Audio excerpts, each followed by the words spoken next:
से टैकल करना है. ठीक है, सो लेट्स स्टार्ट. सबसे पहले as all of you know precis writing है जो 20 मार्क्स की है.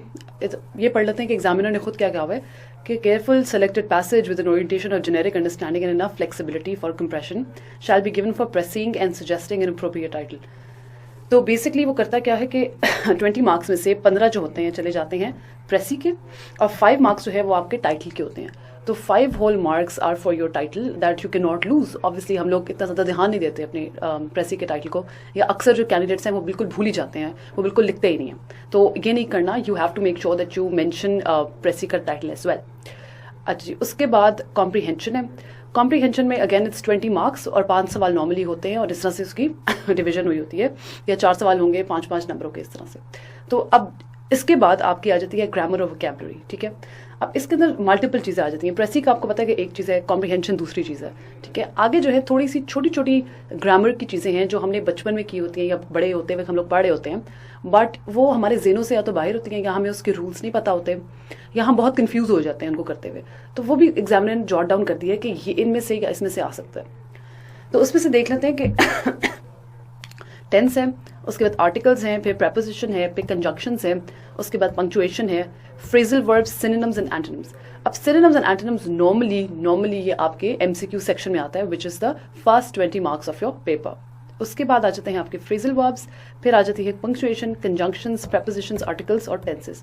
अब जरूरी नहीं है कि इन सारे के सारे ही आएंगे आपके एग्जाम में, मगर यह है कि इनमें से कुछ चीज़ें आ जाएंगी. पंक्चुएशन और लेट्स से प्रेपोजिशंस आ जाएंगी, इस तरह करके कॉम्बिनेशन करके वो दे देता है. ठीक है, सो आपकी ये सारी चीज़ें आपने घबराना नहीं है, आपकी स्लाइड्स में कवर्ड हैं. जो मैंने स्लाइड्स अपलोड की हुई है, everything is covered in them, so you don't need to worry about it.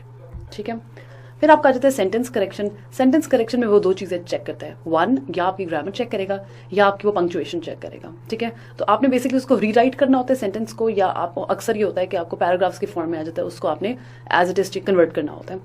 इसको ये भी आपके 10 मार्क्स के होते हैं. So again some marks that you can not lose, because ये बहुत ईजी होते हैं, सिर्फ आपने रूल्स को अप्लाई करना होता है जो कि which are given in your slides.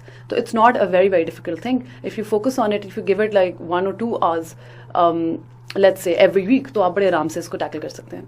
फिर आपकी ग्रुपिंग ऑफ वर्ड्स होती है.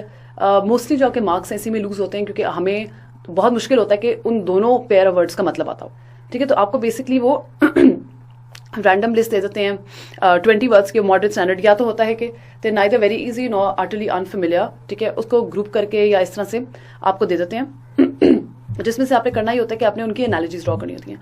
तो अब ग्रुपिंग ऑफ वर्ड्स जो है ना वो 2 किस्म की आगे आ जाती है. एक होता है कि आप जिसमें से आपने एनालॉजी ड्राइव करनी होती है. ठीक है, जिसमें से फॉर एग्जांपल जो मैं आपको स्लाइडों में भी कराया है कि 2 लफ्ज आपको दिए जाते हैं. ठीक है, और आप उन 2 लफ्जों के बीच का जो रिलेशनशिप है आपने तीसरे और चौथे पे अप्लाई करना होता है. तीसरा लफ्ज आपको दिया होता है, चौथा आपको नहीं दिया होता. सो इट्स मोर और लेस इट्स लाइक दिस. ये क्वेश्चन मार्क होता है आपका, ये आपने इसका और इसका रिलेशनशिप आपने इसके रिलेशनशिप को बेस करके देखना होता है और अप्लाई करना होता है. एक आपकी एनालॉजी आ जाती है, दूसरा आपको जैसा मैं अभी थोड़ी देर पहले बता बनाया, तो आपको फिर नंबर वो नहीं देता मतलब. So if your sentences can not differentiate each word and it's particular respective meaning, तो फिर आपको मार्क्स नहीं मिलते. सिमिलरली अगर आपको एक का मतलब आता है और उसका आपने सेंटेंस सही बना लिया है, दूसरे का आपको मतलब नहीं आता सही तरीके से और आपने इसका सेंटेंस नहीं बनाया, तो आपको फिर नंबर वो नहीं देता. ठीक है, सो ये कुछ चीज़ें हैं जो आपके जहन में होनी चाहिए before you proceed on to your precis paper. उसके बाद आखिरी जो चीज़ है वो आपकी आ जाती है सेंटेंस ट्रांसलेशन.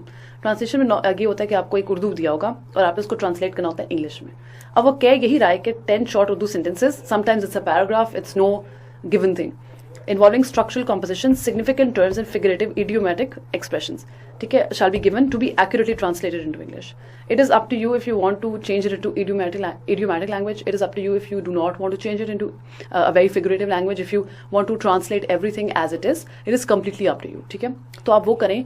और एक नंबर का थोड़ा बहुत फर्क होता है. Obviously if you have a different translation, और अगर आप थोड़ा सा उसको idioms इस्तेमाल करते हैं, थोड़ा सा फ्लावरी बनाते हैं, तो probably you'll get like 1 more mark. But ये है कि नॉर्मली अगर आप एज इट इज भी ट्रांसलेट करते हैं तो सही होता है. तो these are some of the parts of your syllabus, and I hope आपका सिलेबस थोड़ा सा आप स्ट्रक्चर करके आपके जहन में आ रहा है. Again there is no need to be tensed, there is no need to be क्या कहते हैं परेशान about the entire syllabus, because other than precising and composition everything is what you have done in your life. चले analogy नहीं किया होगा, लेकिन लफ्ज आपको आसपास समझ आ रहे होंगे.